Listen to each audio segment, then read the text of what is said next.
শালা আজকে 150 টাকা দামের চাদর 3000 টাকায় বিক্রি করব। দেখি এই বাড়ির লোককে বলে দেখি।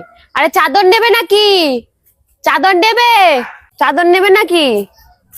এ শালা রে, গরিব মানুষ বেরিয়ে এসছে। এই গরিব কাকে বলছো? এই গরিব কাকে বলছিস? না মানে আপনাকে বলছে, আপনি আমার এই চাদর নিতে পারবেন না। এই চাদরের দাম কত রে?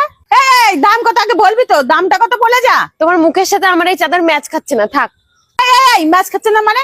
তোর কি কথা, এটা কি কথা? হ্যাঁ, ম্যাচ খাচ্ছে না মানে চাদরে? আপনার অকাত নেই এই চাদর কেনার। এই অকাত কি আছে রে? অকাতের কথা কি বলছিস তুই? ছাড়ুন না, আপনি গরিব, আপনার অকাত নেই আমার এই চাদর কেনার। এই চাদরের দাম কত? দাম বল আগে, দাম বল। আপনি কিনতে পারবেন না, টাকা কি আছে আপনার কাছে? আরে নিতে পারবো না মানেটা কি? দামটা বল। আমি 3000 টাকায় দেবো, 3000 টাকার 1 টাকাও কম করব না। আরে 3000? দুদিন আগে আমার মা কিনলো 200 টাকা দিয়ে, আর এখন তুই 3000 বলছিস? 200 চাদর? 200 চাদর তো আমার কাছেও ছিল, আজকে আনিনি। আপনি কিনতে পারবেন না, গরিব মানুষ, আপনি এসব কিনতে পারবেন না, ব্র্যান্ডের চাদর।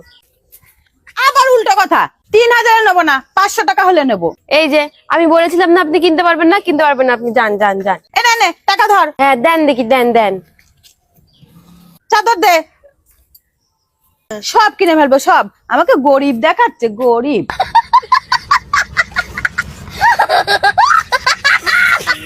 ছলো ছলো নয়নে